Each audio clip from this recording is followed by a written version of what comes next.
सृष्टि बचपन से ही दिखने में सुंदर नहीं थी, लेकिन अमीर बाप की बेटी सृष्टि पर उसकी माँ जान छिड़कती। मेरी बेटी कितनी प्यारी है, भगवान सबको सृष्टि जैसी बेटी दे। सृष्टि धीरे धीरे बड़ी होती है। एक दिन सृष्टि की सहेली कहती है, तू दिखने में कितनी अजीब सी है, लेकिन मैं जानती हूँ हम सब में सबसे अच्छी शादी तो तेरी ही होगी। तेरे पापा अमीर जो हैं। और बता नहीं सकते यार, दहेज तो हर कोई देता है, ये क्या ज्यादा ले जाएगी अपने पति के लिए? अरे बड़े शहर में कोठी है इसके पापा की।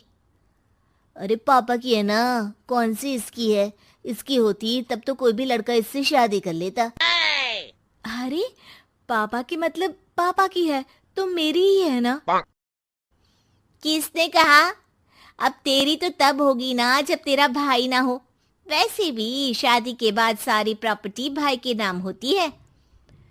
सृष्टि समझ जाती है कि उसे किसी भी हालत में माँ बाप की सारी प्रॉपर्टी को अपने नाम करना है, लेकिन कैसे? एक दिन सृष्टि का भाई शीनू कहता है, बहन क्या कर रही है? तुझसे एक बात करनी है। अरे हाँ हाँ करना, मैं तो तेरी बहन हूँ। बहन मेरी लाइफ में ना एक लड़की है, बहुत अच्छी है। मैं सोच रहा हूँ माँ और पापा से बात करूँ शादी के लिए। सृष्टि को समझ में आ जाता है कि भाई की शादी होते ही भाभी उसे एक दिन भी घर में बर्दाश्त नहीं करेगी।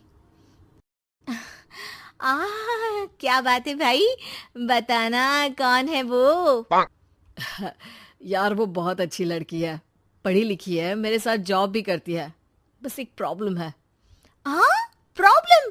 क्या प्रॉब्लम है भाई? यार वो शादीशुदा है, लेकिन उसके पति ने उसे सिर्फ इसलिए छोड़ दिया क्योंकि उसके माँ बाप दहेज नहीं दे पाए। सृष्टि ये सुनकर न जाने क्यों खुश हो जाती है।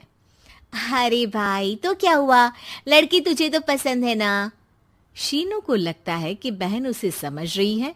वो इस बात से अनजान होता है कि उसकी बहन की मंशा पूरा घर हड़पने की है। सृष्टि अपनी माँ से कहती है, मम्मी मुझे तो बहुत चिंता है। पता है शीनू क्या कर रहा है? अरे क्या कर रहा है? वो तो काम पर जाता है और वापस घर आता है।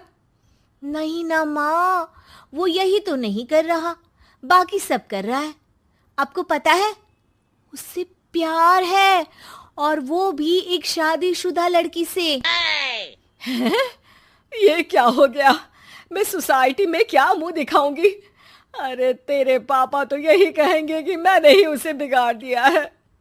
माँ देखो, मेरी बात मानो, पापा पर भी विश्वास करने की जरूरत नहीं है। अब आप ही बताओ, पापा इतनी देर घर के बाहर रहते हैं क्यों? बोलो। अरे बेटा वो तो नौकरी करते हैं ना। तू बहुत भोली है माँ। पापा का ऑफिस तो 7 बजे खत्म हो जाता है, लेकिन देखो कितनी देर से आते हैं। अरे नहीं नहीं बेटा, ऐसी कोई बात नहीं है। सृष्टि माँ को एक औरत से बात करते पिता की फोटो दिखाती है। देखो माँ कैसे हैं पापा। मैं ना कहती थी कि पापा सही नहीं है। मैं तेरे पापा से बात करूंगी, दे फोटो मुझे। ओ माँ, वो तो डिलीट हो गई। लेकिन चल, तूने तो देख लिया ना। पापा से बाद में बात कर लेना, और हाँ मेरा नाम बिल्कुल मत लेना। हाँ माँ। अब क्या था, सृष्टि के माँ और पिता के बीच झगड़ा होना शुरू हो जाता है। सृष्टि के मन में क्या चल रहा था कोई नहीं जानता था। एक दिन, माँ सृष्टि के लिए एक लड़का देखा है, वो लोग शाम को उसे देखने आने वाले हैं। और हाँ माँ, एक खुशखबरी, मैं और पापा मिलकर एक नया बिजनेस ट्राई कर रहे हैं। शाम को लड़का आता है, सांवले रंग का। सृष्टि को तो बिल्कुल भी पसंद नहीं आता। लड़की की माँ कहती है, लड़की का चेहरा तो कोई खास नहीं, लेकिन अगर मेरे बेटे को आप लोग सेटल कर दें तो मैं उसकी शादी आपकी बेटी से करवा दूं। सृष्टि को लड़का बिल्कुल पसंद नहीं था। उसे भाई पर गुस्सा आ जाता है। लड़के वालों के जाने के बाद कहती है, माँ देखा शीनू मेरे लिए कैसा लड़का लेकर आया, न दिखाने लायक न सुनने लायक, सेटल भी नहीं, वो भी हम करे।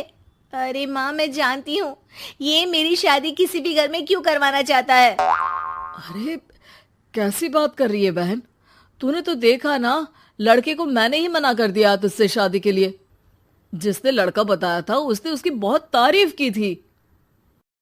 बात आई गई हो जाती है, लेकिन सृष्टि का मन शांत नहीं होता। क्या करूं, कुछ समझ में नहीं आ रहा। मेरी शादी हो गई तो ये लोग पूरी प्रॉपर्टी शीनू के नाम कर देंगे, मेरे हाथ तो कुछ लगेगा ही नहीं। तभी सृष्टि को आइडिया आता है। वो किसी वकील को फोन करती है। जी देखिए, अगर आपके मम्मी पापा का तलाक हो जाता है तो आपके पिता की आधी प्रॉपर्टी आपकी माँ के नाम हो जाएगी, फिर उसे वो किसी को भी दे सकती है। सृष्टि अब माँ को बेटे के खिलाफ भरती है। माँ, शीनू पर नजर रखा करो, वो जिस लड़की के प्यार में है ना वो शादीशुदा है। यहाँ आएगी, सारा पैसा, रुपया, जमीन, जायदाद सब हड़प लेगी। पापा का भी हाल तुमसे छुपा नहीं है। ऐसा ना हो कि मैं और आप एक दिन सड़क पर भीख मांगे। हे भगवान, मैं तो जीते जी मर जाऊंगी अगर ऐसा हो गया तो। ऐसा हो गया नहीं माँ, ऐसा ही होगा। अभी समय है, आगे का सोच लो। मैं तो कहती हूँ पापा से आधी प्रॉपर्टी लेकर अलग हो जाओ। पापा की आधी प्रॉपर्टी भी हम लोगों को अगर मिल जाती है ना तो अगले 7 जन्म सफल समझो। बेचारी माँ बेटी के कहने पर पति से तलाक लेकर अलग हो जाती है। सृष्टि अब पैसों से गाड़ी और अपने दूसरे महंगे शौक पूरे करने लगी। उसके दोस्त भी उसके पैसे इस्तेमाल करते।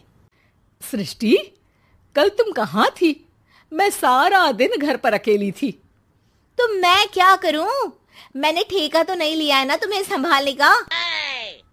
माँ को सृष्टि से ये उम्मीद नहीं थी। वो बैठकर रोने लगती है। वहीं उसका पति यानी कि सृष्टि के पिता आ जाते हैं।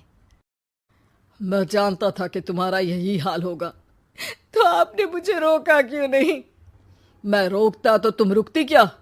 सृष्टि के कहने पर तुमने मुझ पर अपने बेटे पर शक किया, लेकिन तुम ये भूल गई कि कैसे हम दोनों ने मिलकर जीवन में इतना सब खड़ा किया।